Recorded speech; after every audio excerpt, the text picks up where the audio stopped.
J'ai pris des médicaments. Tov, Boker Tov, Beshem Hashem, Naaseh, Venatzliach, Lagdil, Torah, L'Adira, Betachlit, Shalirat, Shamaim. On est aujourd'hui le mercredi, Rosh Chodesh Adar, Mishinichnas Adam, Marabim, Besimcha. Quand rentre le mois de Hadar, on multiplie la joie. Il y a une mitzvah, surtout qu'on a l'opportunité cette année d'avoir 60 jours de mois de Hadar, donc 60 jours de joie. Et en français, nous sommes le mercredi 10 du mois de février, Ezrat Hashem 2016. Toujours, les Chachamim nous ont dit quand une bonne nouvelle arrive, il y a toujours une mauvaise nouvelle qui l'accompagne, et quand une mauvaise nouvelle arrive, il y a toujours une bonne nouvelle qui l'accompagne. Et cette nuit, on a perdu un ami, une personne très chère du nom de Edi, David Ben Yosef Gandous, pour qui nous prions depuis des mois aujourd'hui, en espérant que Bezrat Hashem maintenant, il trouve le repos. Après toutes ces semaines d'énormes souffrances, puisqu'il a jeûné plus de 40 jours d'affilée, ni boire ni manger, et à devenir aussi mince qu'il était méconnaissable par rapport à ceux qui l'avaient vu au préalable. Et le cours d'aujourd'hui sera basé sur Rosh Chodesh, sur la Birkat Halevana. Avec votre permission, j'aimerais dire quand même deux mots par rapport à ce qui se passe un petit peu autour de nous. Une femme hier encore est venue me voir me disant qu'elle avait perdu son mari, pareil en 2 mois, foudroyé par le cancer. Un homme merveilleux qui part du jour au lendemain. Makara, Makorepo. Alors, pour l'élévation de l'âme de Edi Gandous, pour la réfoua shlema de son épouse et la réussite de ses enfants, car la vie continue, j'aimerais juste, avec votre permission, dire juste 2 mots, si vous me permettez. Bezrat Hashem, et pour ceux aussi qui écoutent, qui l'ont connu, ou ceux qui ne l'ont pas connu, de toute façon, il y a aussi des enseignements dans ce qu'on va livrer, puisque c'est basé selon le livre Chesed l'Avraham de Rabbi Avraham Azoulay. Et selon le Ramchal, duquel il est quand même difficile de voir le monde tel qu'il est construit, avec nos livres saints qui disent que le monde a été construit pour les tivlo, le monde a été construit pour le bonheur de l'homme. Et qu'en réalité, ce que l'homme fera de ce que Dieu lui a donné comme cadeau, qu'on appelle le libre arbitre, alors il ouvrira ou fermera des portes qui faciliteront sa vie ou endureront sa vie. C'est plus ou moins cela. On va dire ça comme ça. Le choix. Le choix de faire Shabbat, le choix de ne pas faire Shabbat, le choix de montrer qu'on fait des mitzvot, ou le choix de se cacher, de vivre dans la pudeur de nos actes, comme ce fut son cas à lui, qui faisait beaucoup de mitzvot, mais dans une grande pudeur. Et puis, il y a aussi un but essentiel à atteindre, et ce but essentiel s'appelle Klipat Noga. Alors, je vais expliquer clairement de quoi on parle. Klipat Noga. C'est une espèce d'écorce. Alors, pour comprendre cela, j'aimerais revenir sur des cours qui ont été faits il y a très très longtemps, pour expliquer pourquoi le Créateur du monde, pourquoi Hachem, qui nous aime tellement, d'un amour qu'on ne pourra jamais comprendre, quelque part nous fait tellement souffrir de l'autre côté.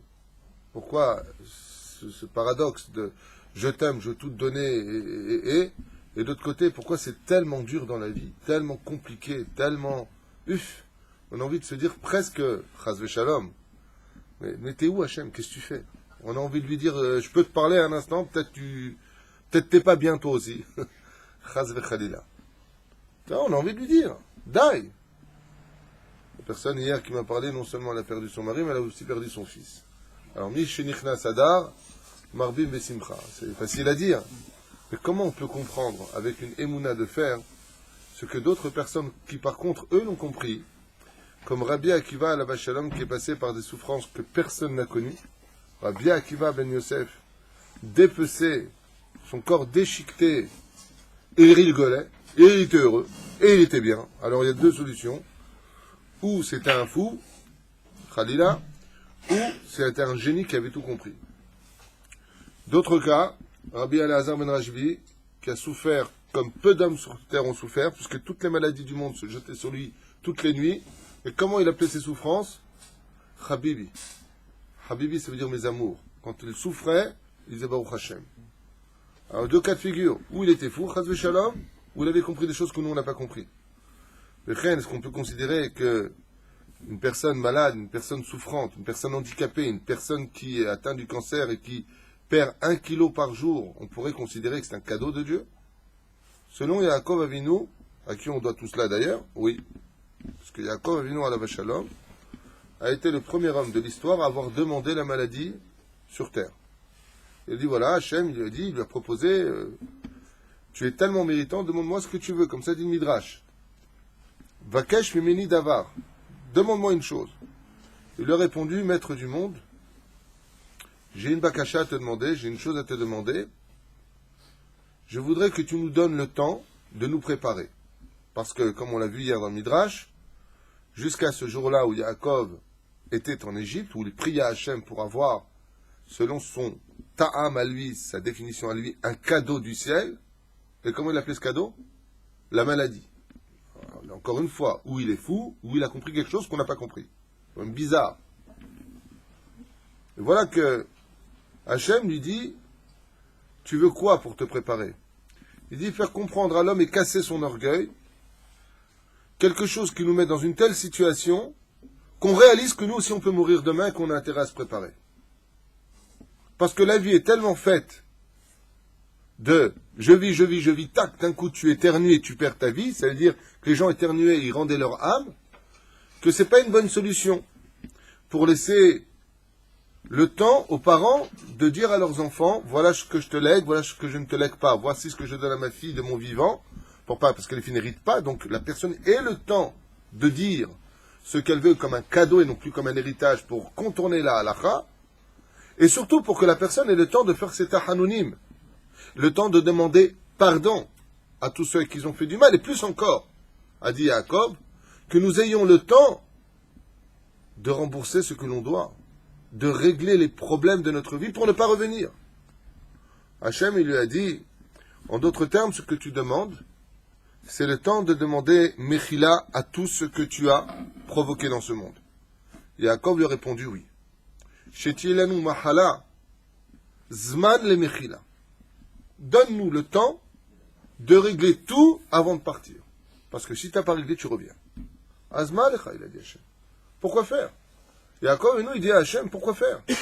Pourquoi venir dans ce monde, pour revenir dans ce monde, pour revenir dans ce monde, alors qu'une personne, pour régler 2 fautes, il revient dans ce monde. Pour les régler, mais il repart avec 2000 fautes. Asma Sita.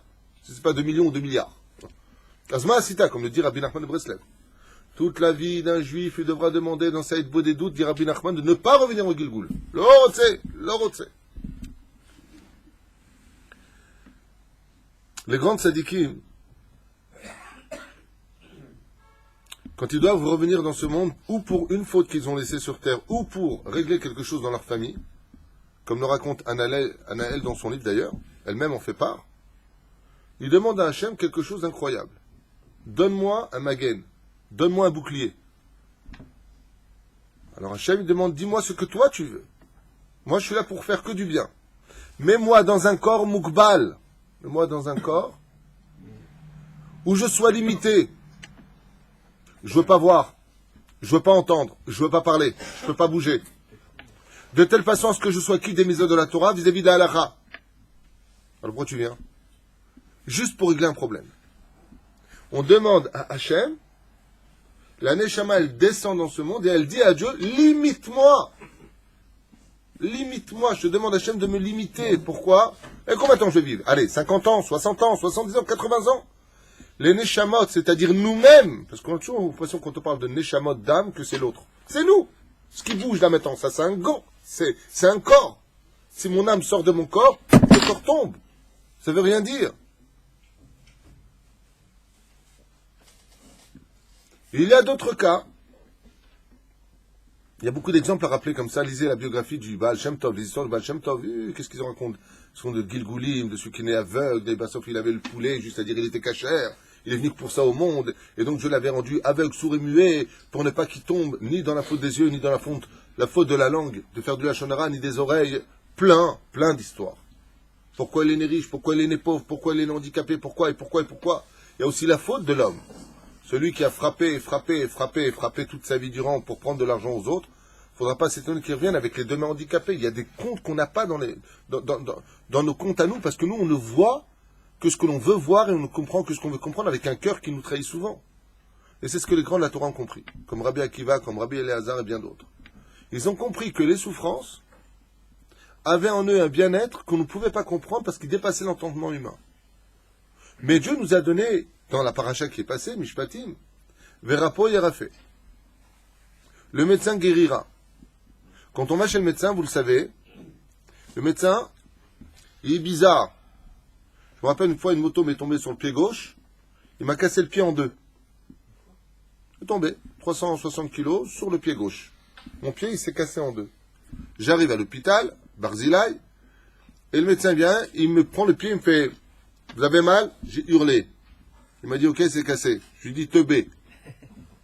T'es bête ou quoi? Tu vois pas qu'il est cassé mon pied? » Il m'a dit « Il faut faire un plâtre. » Je lui dis « Sans blague, c'est pour ça que je suis là. Sinon j'aurais été voir un Portugais. Faire un plâtre. Regarde que c'est cassé. Et ça fait mal. Puis après tu vas te faire opérer, ça fait mal. Toi-même tu vas chez le dentiste, et tu payes. Et en plus tu es content. Il te prépare la roulette. Quelle horreur. Et il dit ouvre la bouche. Et il t'a pas mis un couteau sous la gorge, hein. Et t'es là comme ça. Ah. Et le pire, c'est que quand tu la fermes, ta bouche, parce que t'as mal, tu veux le retirer, tu dis excusez-moi. Et je comprends pas, comment tu peux t'excuser de quelque chose alors qu'il te fait mal le mec, et en plus il te dit, à la fin, 70 €. Et toi tu payes content, sans faire de jeu de mots. Mais t'es bête ou quoi, il te fait mal, mais frappe-le, venge-toi. Non seulement ça, et tu reprends un rendez-vous, j'ai adoré. Vous voulez revenir, vous voulez revenir jeudi prochain? Il n'y a pas avant? T'as kiffé ta race ou quoi? Et tu vas morfler, baba. Ouais, mais c'est pour mon bien, sois pas bête. La connaissance du mal, de savoir que c'est pour notre bien, ne fait pas souffrir. C'est ce qu'ont compris Rabbi Akiva, Rabbi Elazar et bien d'autres. Nous, on ne comprend pas ça. Alors tout à l'heure, je vous ai dit qu'à propos de Eddie qui nous a quittés cette nuit, lui qui était un homme constamment en action, à prévoir toujours plusieurs jours à l'avance comment s'organiser dans tel et tel domaine, qui travaillait comme un fou du matin au soir, qui vivait un judaïsme complètement discret, on peut dire. Un père de famille exceptionnel, très proche de ses enfants. Comment se fait-il que lui et d'autres cas sont frappés alors que ce sont des gens qui sont peut-être les meilleurs de notre peuple? Comment se fait-il que ces gens-là soient frappés? Comment se fait-il que le Créateur du monde, qui soit rempli d'amour, puisse les mettre dans une telle situation?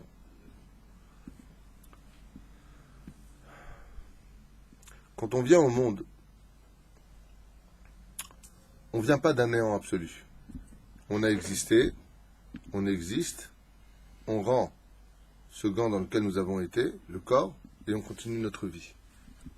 On ne meurt pas. C'est pour ça qu'en hébreu, le mot mourir veut dire, et se traduit par le mot niftar, qui veut dire quitte. Et je suis quitte. J'avais une mission, je suis quitte. Donc je m'en vais, je continue. Voilà. Seulement voilà, notre mission en tant qu'humain sur Terre n'est pas enjointe qu'à un monde de mitzvot. Elle a aussi un besoin, même si tu n'as aucune faute sur toi, d'un tikkun. Ce tikkun s'appelle réparer le Etz Chaim de l'état de la faute originelle du Etz Chaim, c'est-à-dire l'arbre de la connaissance du bien et du mal qui était à côté, il y avait l'arbre de vie. Nous devons réparer cet arbre de vie. Chaque âme juive, je dis bien chaque âme juive dans ce monde, possède un des mots du Etz Chaim. Il y a, comme si vous voulez, une espèce de plaquette. Voilà, je vais prendre ça par exemple. Il y a une plaquette, et derrière cette plaquette, il y a un nom. Il y a un nom. Toutes les neshamot qui descendent dans ce monde, l'ange Laïla leur met cette plaquette qui est noire de ce côté, et qui possède un nom de l'autre côté, et elle est placée exactement ici au niveau de la neshama. C'est clair jusque-là? Super. Le tikkun de la mort consiste en une seule chose, comme l'a dit le Hari Akadosh à propos de son Rav, Rabbi Moshe Cordovero à la Vachalom. Je confirme, a dit le Hari Akadosh, que mon maître, le Rav Moshe Cordovero, le Ramak, n'est pas mort à cause de la faute, mais uniquement parce que la mort permet de donner cette plaque, ce nom, sur lequel est inscrit un nom spécifique qui t'appartient à toi. Et tu dois le remettre à l'ange, qui doit le remettre sur le Etz Chaim pour reconstituer la Géoula et la fin des temps. Ce qui fait que même quand tu auras Mashiach, et qu'il y aura Triat Hametim, est-ce qu'on mourra? est obligé de mourir. Tu ne peux pas échapper, même si tu t'appelles Moshe Rabbeinu, et que tu dois mourir pour renaître une seconde plus tard. La mort est un tikkun obligatoire. La mort est un bienfait dans l'absolu, si vous voulez savoir. Pour en finir avec ça, la mort, c'est un cadeau de Dieu qui permet une réparation finale. C'est comme endormir quelqu'un pour l'opérer. D'accord? Mieux vaut l'endormir ou mieux vaut quoi? Là qu'il est préférable de l'endormir. Donc même dans ce cas-là, il faut savoir que le décès d'une personne a en lui quelque chose de douloureux pour celui qui reste, et celui qui part, il comprend pourquoi il a laissé son corps. Mais une fois qu'il part de ce monde, il doit absolument dans la tombe, ce qu'on appelle d'ailleurs le shlav du chibut hakever, d'où l'importance pour celui qui a la chance, le mérite extraordinaire de se faire enterrer le vendredi après-midi. Alors celui-là, il est merveilleux. Pourquoi? Parce qu'on ne lui demande pas son nom, il passe directement au jugement. Contrairement à ce que pensent les gens. Celui qui se fait enterrer avant Shabbat, on dit il n'est pas jugé, mais directement au Gan Eden. C'est des shtuyot, c'est l'onachon. Ça veut tout simplement dire qu'il saute une des 7 étapes après la mort. Donc cette étape consiste à donner cette plaque, d'être capable donc de la prendre, de la retourner et de dire voilà le nom que je dois te remettre. L'ange le prend et laisse l'âme tranquille. Ensuite, elle peut monter par Marat Amarpella pour aller être jugée. Donc Motzei Shabbat, dès que vient le matin, soit dimanche matin, la Neshama qui est décédée et enterrée le vendredi va être jugée. Ça n'existe pas qu'une âme n'est pas jugée, sauf dans un cas.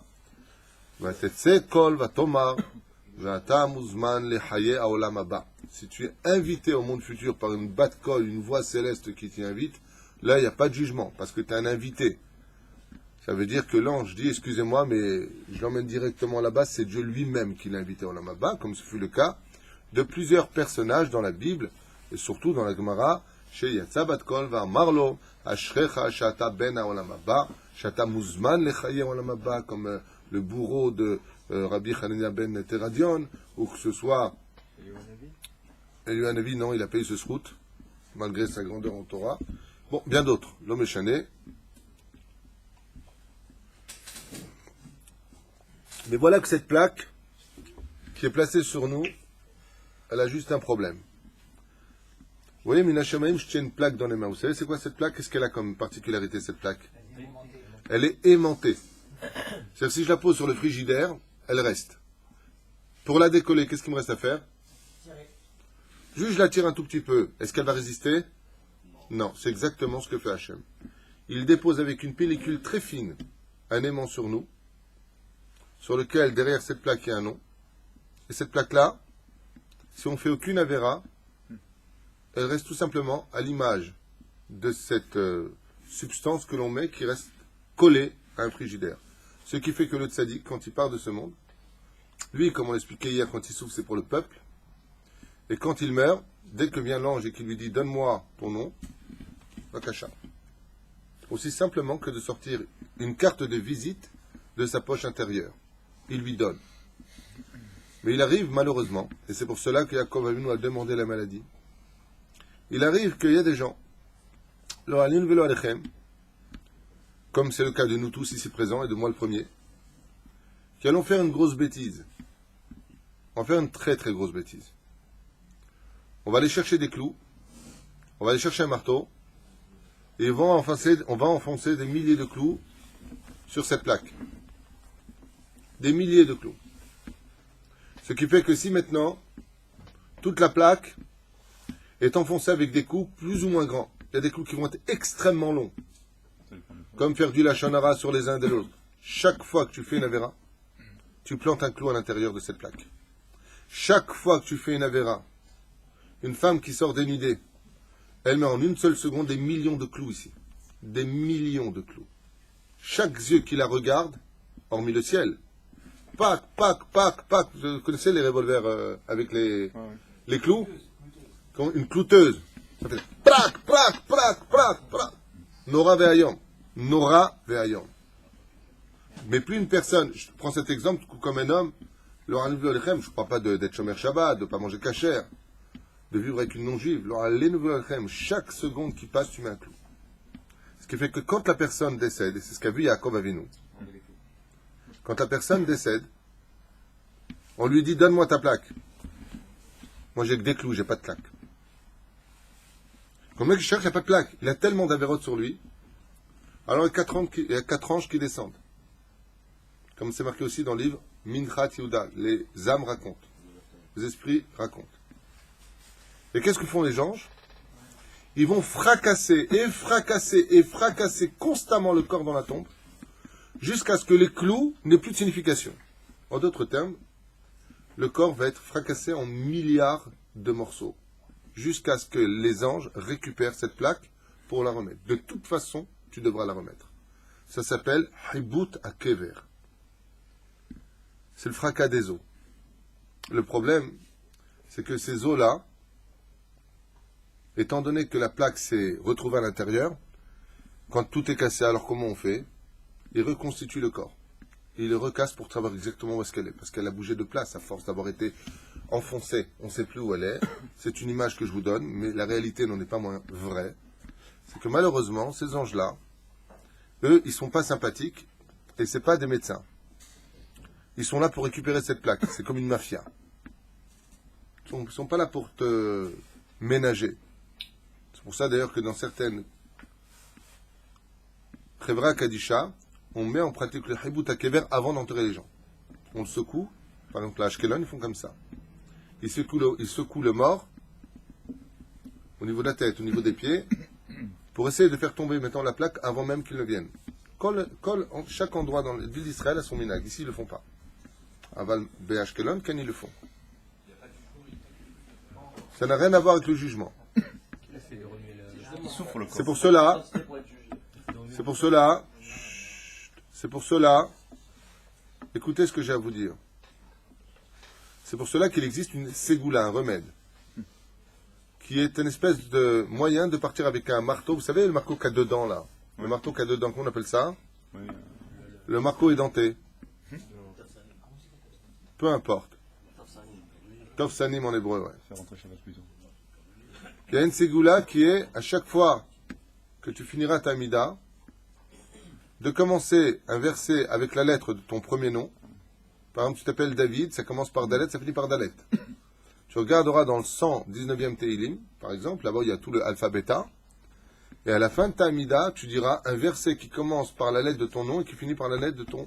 Parle pas du nom, parle du prénom. Hein. D'accord? Et à quoi sert ce remède? Ce remède te servira à pouvoir aider à défaire tous ces clous qui sont sur toi, de donner vite ce nom. Si quelqu'un arrive à le donner, il passe directement au jugement. S'il n'arrive pas à le donner, ça peut durer des années. C'est un mec, il a fini l'année de deuil, et en bas, il n'est même pas encore commencé à être jugé. Il n'a pas commencé. Pourquoi? Il faut la plaque. Il faut la plaque. Alors on va l'aider. Qu'est-ce qui devient quelque chose d'incroyable, qui a une force, comme de l'acide citrique qui va brûler tous ses clous? C'est le Kaddish, Chazak ou Baruch. Le Kaddish que vont dire les gens pour lui, vont venir, en réalité c'est des anges blancs, qui vont descendre. La seule différence qu'il y a, c'est que quand eux ils se ramènent, les autres, les noirs, ils tremblent. Parce que c'est des costauds, les anges du Kaddish. Ils descendent dans la tombe, et ils disent, ne le touchez pas, on est venu pour lui. Son fils fait le Kaddish, et donc il réunit le Shem Havaya Baruchu, comme le nom de Dieu, Idgadal, Vidkadash, Sheme, Rabba, comme le nom d'Hachem se réunit en haut, automatiquement en bas, le nom d'Hachem se dévoile. Le nom qui est derrière se dévoile. Donc il n'y a même pas besoin de le frapper, puisque ça peut même réapparaître de l'autre côté. Et les anges blancs du Kaddish disent, regardez, c'est ça que vous vouliez, prenez le nom et laissez-le tranquille. La personne peut rester tranquille dans sa tombe. Des petits détails qu'il faut retenir, c'est ce qu'a demandé Yaakov. Mais il y a des fois où, malheureusement, à force de métro, boulot, dodo, le temps passe vite, on oublie notre situation, il y aura ce qu'il y aura. Alors Yaakov, il a demandé un cadeau.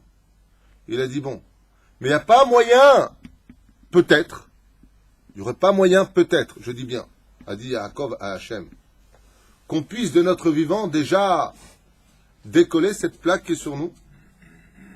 Akadosh Baruch Hu, il lui a dit, qu'est-ce qui fait la différence entre cette plaque qui ne se décolle pas et le fait que tu veux la dévoiler? Ça s'appelle le corps humain. Le corps, c'est la matière, les molécules, l'alliage des molécules. Qu'est-ce qu'a demandé Yaakov? Défais donc les molécules. Brûle les molécules. Ça s'appelle la maladie. C'est ce qu'a demandé Yaakov. Affaiblis le corps. Les mains d'Avardomé. Imaginez que sur cela, il y ait tout simplement une porte blindée, et que tu prends un chalumeau, et que tu vas commencer à brûler les molécules.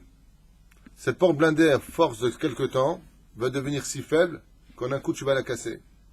Et dès qu'elle est cassée, qu'est-ce qui se passe? Tu as tellement frappé la porte que cette plaque, elle glisse toute seule en bas. Et la personne, quand elle décède, n'a pas besoin de souffrir du tout. Et hop, hop, hop, ne bougez pas, voilà votre plaque, les mecs. C'est bon. Ce que vous deviez me faire sous terre m'a été fait sur terre. Je dois vous la rendre. C'est un contrat qui parle de l'origine de la faute originelle, sur lequel chaque juif se devra de donner le nom qui se trouve de l'autre côté de cette plaque qu'on appelle Klipat Noga. Tu dois la donner, cette carte. Zé ou Zé. Alors j'ai une question à vous poser. Quelqu'un, je ne parle pas de lui, Chaz ve Shalom, je ne juge personne, c'était un ami. Quelqu'un qui a vécu toute sa vie en courant à droite, à gauche, pour sa parnassa, pour droite et gauche, travailler sur son front, quoi la cavote. Mais qui doit remettre absolument cette plaque. Si vous étiez son père, avant que ne vienne la mafia, les 4 anges qui descendent dans la tombe, qu'est-ce que vous feriez? Ça dépend s'il était de sadique. Il n'y a pas de problème. S'il n'était pas de sadique, c'est un petit peu malade avant. C'est ce qu'a dit Rabbi Akiva à Rabbi Eliezer. Alors que Rabbi Eliezer, le maître de la Torah, le plus grand de tous les grands des Tanaïm, qu'on appelle Rabbi Eliezer Agadol, était en train d'hurler de souffrance, Rabbi Akiva, quand il est rentré, il dit « Ah, mais tant un sadique !» Moi, j'aurais foutu un moi, je suis guéri. Moi, j'aime mettre tant un sadique. Et quoi, c'est pas possible, tu as vécu toute cette vie-là et tu n'as pas fait une seule faute. C'est impossible. Tu n'as pas un clou. Maintenant que je vois que tu souffres et que ton corps s'affaiblit, c'est certain que tu es en train de l'enlever. Donc quand tu mourras, tu seras un sadique d'amour. Comme ça, lui a dit Rabbi Akiva. C'est Rabbi Akiva, il a compris que le fait que maintenant son corps se détériore, que le mec il soit capable de passer de 80 kilos à 30 kilos ou 36 kilos, c'est une excellente nouvelle. C'est pour ça que d'ailleurs, à l'Pisode, dans la Kabbale, on nous demande, quand une personne est morte dans de grandes souffrances, de le marquer sur sa tombe.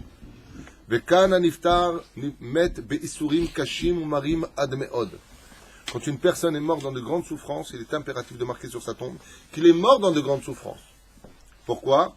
Parce qu'il faut qu'il y ait des témoins pour cela. Ce qui fait que quand les anges y descendent, le niftar, celui qui est mort, il a le droit de dire « Regarde ce qu'il y a sur ma tombe. J'ai déjà beaucoup payé. Donc si vous devez la prendre, soyez très délicat. » Cette klipat noga. Et les anges ont l'obligation, par rapport au fait qu'il est marqué sur la tombe, que c'est pas des frères. Le mec, il a rien souffert, il m'a marqué sur ma tombe, je suis mort dans de grandes souffrances. Je parle pas avec des idiots. C'est Pérouche Adavar, que malgré le fait que, d'un côté, on dit Mishinichnas Adar, Marbim Besimcha, comment cette famille aujourd'hui, qui va enterrer aujourd'hui, ou peut-être demain, ce Niftar, celui qui nous a quittés, et dit à Yakar, que Dieu repose son âme. Comment on peut dire Mishinichnas Adar, Marbim Besimcha? Le Zohar Kadosh nous dit, quand un enfant vient au monde, lui pleure et nous on rigole, Mazel Tov. Et quand lui part de ce monde, nous on pleure et c'est lui qui rigole. Il y a des moments où Mishinichnas Adar, Marbim Besimcha ne s'adresse pas aux vivants mais aux morts. Parce qu'il est certain que quand une personne souffre autant avant de partir, jeûne autant de temps, brûle ses graisses, tout est gamzol et tova. Mais ça, il n'y a que lui qui le sait maintenant. De plus, la souffrance apporte un autre degré. Le détachement à ce monde. Qui sont ceux qui souffrent le plus? Ceux qui refusent de mourir. Quand tu refuses de mourir, ton âme elle a du mal à se déconnecter. Et elle a du mal à quitter ce monde. Hachem, il a envoyé la maladie de telle façon à ce que la personne elle dit Hatatini, m'aspik Hachem. Allez, viens me prendre. J'accepte de quitter. J'accepte de partir. Mes enfants, faites attention à vous. Continuez vos études. Ne vous voulez pas les uns les autres. Ne vous haïssez pas les uns les autres. Et cette personne, quand elle donne son âme, elle part. Elle part tranquille parce qu'elle sait qu'elle a laissé un shalom sur terre. Elle sait qu'elle a laissé une union sur terre. Regardez à ceux qui partent. Du jour au lendemain. Comment ça se passe pendant les 7 jours de deuil? Qu'est-ce qui se passe pendant l'année? Ils n'ont pas donné leur dernière volonté. Ils n'ont pas dit qu'ils prendraient la boutique. Ils n'ont pas dit qu'ils prendraient ceci ou cela. Ils n'ont rien dit. Chaque enfant vient en disant « Mais papa m'a dit qu'il me le donnait. » Mais pas du tout, il l'a dit à moi. De toute façon, toi, tu as toujours eu. Etra ketopak ketopak. Et le niftar, il se retourne dans la tombe. Peut-être qu'il y a parmi vous un de mes enfants qui a une faute sur lui. Vaitkorvu amrulo, Shema Israël, Adonai Elohenu, Adonai Ehad. Reçois Israël, écoute Israël, l'Éternel est notre Dieu, l'Éternel est un. On est unis. Parce que l'homme ne meurt pas. Aval, il a une mission, hormis les missions qui le concernent lui à l'échelle individuelle ou à l'échelle du clan. C'est redonner un nom qui doit absolument être remis sur le Etzraïm. Je crois que c'est le Etzadat, Etzraïm, je ne me rappelle plus dans l'étude. Je crois que c'est le Etzadat et non pas l'Etzraïm, excusez-moi. Parce que l'arbre, oui c'est ça, c'est pas le Etzraïm, c'est le Etzadat. Il doit être remis sur l'arbre de la connaissance du bien et du mal, bidiouk à sa place. C'est pour ça que ce monde est un monde rempli de bien et est un monde rempli de mal. C'est à nous de jouer Bezrat Hashem avec notre libre arbitre dans la bonne direction et avec les moyens et les armes que Dieu nous a donnés, qui sont Torah, Mitzvot ou Maasim Tovim. Parce que quand une personne part de ce monde, vous pouvez aller vérifier chez lui. Ses chaussettes sont toujours dans son placard, ses slips dans son tiroir, tous ses habits sont sur place. Prend juste un pyjama, un drap, et il va dans la tombe. Les Gemara c'est pour Zemachou Lakar. Même le drap, c'est pas à lui. Et le pyjama, on le lui donne. Qu'est-ce que t'as pris? Où est-ce qu'ils sont tous tes buildings? Où est-ce qu'ils sont toutes tes banques, ton oseille et ton coffre? Il est où dans l'histoire? Nulle part. Il n'y a plus rien qui reste. Alors Hachem, des fois, il arrête le temps. Il l'a arrêté dans la joie. Ça s'appelle comment? Le Shabbat. Pour que l'homme réalise qu'il a des enfants, une femme. Pour que l'homme réalise qu'il a une vie. Qu'il n'est pas tout le temps de courir après la parnassa, même si elle est tellement dure, cette parnassa. Mais il y a aussi autre chose que des fois, Dieu donne. Ça s'appelle la maladie. Être cloué au lit. Réaliser. Et moi. Chérie, tu peux me donner un verre d'eau, s'il te plaît? J'ai mal. Makara. C'est bien parlé maintenant? S'il te plaît. Heureusement que tu es là. Allez, rappelle que tu as une femme. Et Pérouche Adavar que la maladie rappelle à l'homme. Rabbi Nachman, il dit, la maladie, elle a une force extraordinaire. C'est qu'elle rappelle à l'homme l'arme fatale du Yetzerara, qui fait croire à l'homme qu'il est immortel. Et la maladie le rappelle à l'ordre que toi, qui as une si grande bouche, tu as été vaincu par un tout petit microbe. Un haïda qui t'a mis KO. Knockout. Et Pérouche Adavar que, malgré le fait que ce soit très douloureux, Kol etova, Kol livracha, et Baruch Hashem, la vie continue pour chacun de nous. Et Zichlo Baruch Be'ezrat Hashem. Et on comprendra pourquoi Kadosh Baruch Hu, Boré Olam, tout ce qu'il fait, c'est Rak Letova. Même si c'est dur, même si on perd quelqu'un, même si il n'y a pas de réponse, parce que la douleur, elle est humaine et elle est forte. Aval le temps répare tout cela. Et Be'ezrat Hashem Tavo Azman, viendra le temps où il y aura Triyat Ametim, les résurrections des morts, et là tout le monde comprendra le pourquoi de chacune de nos souffrances. C'est pour ça que Dieu, tous les matins et à toutes les occasions, dès qu'on enlève les psolettes de notre corps, quand tu vas déféquer ou uriner, tu diras toujours une bénédiction. Baruch ata Hashem, rofeh chol basar, mafli la'asot. Quand est-ce que tu le dis? Quand tu vas sortir le mauvais de toi. C'est pour enseigner que même la mort n'est là que pour enlever le mauvais de nous. Et que Akadosh Baruch Hu, même dans ce genre de situation les plus critiques, urak rofeh chol basar, mafli la'asot. Ce n'est qu'un grand médecin qui soigne. Et des fois, malheureusement, à cause de notre conduite, ou la conduite du peuple, on est tous arrivés mzélazés, alors il arrive que le tzaddik souffre avant de partir. Et il arrive surtout que les gens bénonymes comme nous souffrons énormément avant de partir. Pourquoi? Parce que tout celui qui règle ses dettes dans ce monde ne les réglera pas de l'autre côté. Et je finirai avec ça, il faut savoir qu'un seul jour de souffrance sur terre peut être l'équivalent de plus de 1 mois de l'autre côté. Un jour sur terre. Quand tu souffres, parce que tu es dans ton corps, peut être l'équivalent de plus d'1 mois. Et dans quelles conditions? Si tu as souffert avec amour, et si tu as souffert en te plaignant, si tu as souffert en te rebellant, ta souffrance, elle a presque servi à rien. Comme ça disent les sages. Amekabel isurim be'ahava mochalim lo alkol avonotav. Celui qui reçoit les souffrances dans la joie, qu'il sache qu'on lui pardonne toutes ses fautes. Et j'aimerais vous dire que Edi, David ben Yosef Mishpachat Gondus, Alava Shalom, lui, j'ai été le voir il y a quelques jours encore, et je suis allé le voir la semaine dernière. Il souffrait énormément. Et il disait tout le temps Baruch Hashem, sachez-le. Non, non, c'est bien, c'est bien. Baruch Hashem. Je me suis levé pour partir, il s'est levé pour m'accompagner en hurlant de douleur. Je dis, mais David, Eddie, assieds-toi. T'as pas besoin de me raccompagner. Reste là. Non, non, non, je veux ce srout. C'était le dernier mot qu'il a prononcé. Je veux ce srout. Et Zechol Baruch Be'ezrat Hashem. Amen.